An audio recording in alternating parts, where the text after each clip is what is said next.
namni harree qoobe galanni isaa dhuufu harreen harreedha homaan beeytu safuu baa irraa salphisuuf itti siinaan moggatti waan yaabbii deemtu seetee ol utaaltee sidhiitti nuti nama isin seene isin edaa harreedha afaan meeffatan malee hojiin keessan darreedha ballaan boordoon qabne galti isaa qarreedha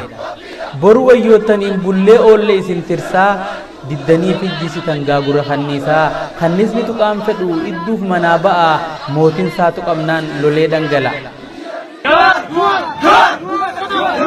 Biyya Afrika Sijirra Nuuf jirta Duwar Siwajin Niceena Nimoon Niqabsoom Hamma Duwa Lubbut Siwajin Dhaabbanna numaaf itti jiraatanaaf isin kaase dukkana halkanin rabbi haqa baase sammuun hin qaroomne aangoo argattan malee harri isiniin bariine bakki jirtan kale barri dukkana duulan bara wayyaanee sanii waan jara bartan nurratti yaaltanii waan galaanni fuudhe abjuudhaan hin gartan humna qeerroof qarree isin wilii bartan Silaggeeffanna si fudhanna si eegganna Oromoon jaalala ni kenna ni bulcha ni danda'a ni bulcha Oromoon galaana guutee laga yaasaa baddaa ciree guuree gammoojjiidhaan baasaa kan jireenyan feenet isa wajjiin qoosa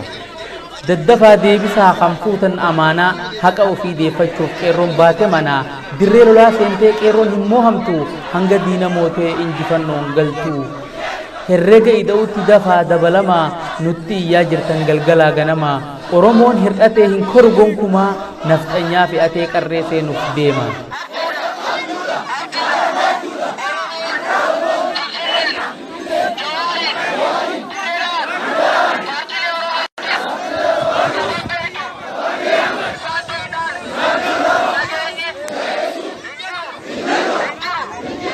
Shufeerri baabura isa jaarraa dabree ta'uu isaa beekee sabni kan koobaree irraahis gabbu'ee muggatti irraa goree gaditti arguuf teenya imalli isaa qarre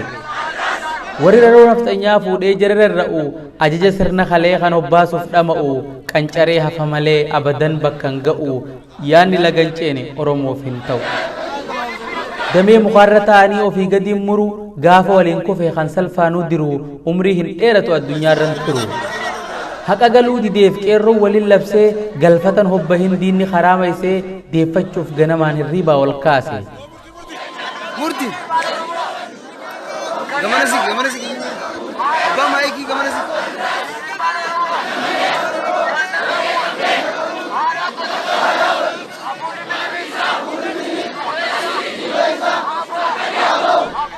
yaa'ee lafa guutee qeerroowwan galaanni qarreenis hin hafne tokkummaan bahanii eenyutu dhaabuu tola arba aaree lolee yoo haqa argateef waaqa taatu malee jara qabsiisuu malee dhaamsuu hin baratin dhamalaaf belbalaan kan takkaan gubatin isaantu qabsiisee mee haa dhaamsanii amma galaanni qeerrodhaa isaan fuudhuuf deema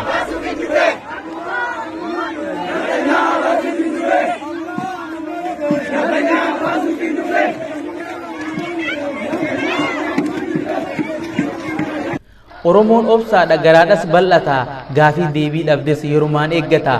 erga obsa diddan wallaala seetanii Oromoon ol ka'ee mee akkam taatanii wareegama baasee lafes itti cabee deebii isinirraa eega waan kaleessa dhabee amma abdii kutee hudha isin qabee humnaan deebifachuuf falmachuu jalqabe sabni tuffatame of kabachiisuu fi gaafii deebii dhabe humnaan deebisuu fi deebiftan moodhiiftu dafaa kan naafala namni haqa dhabe yoomi alaa gala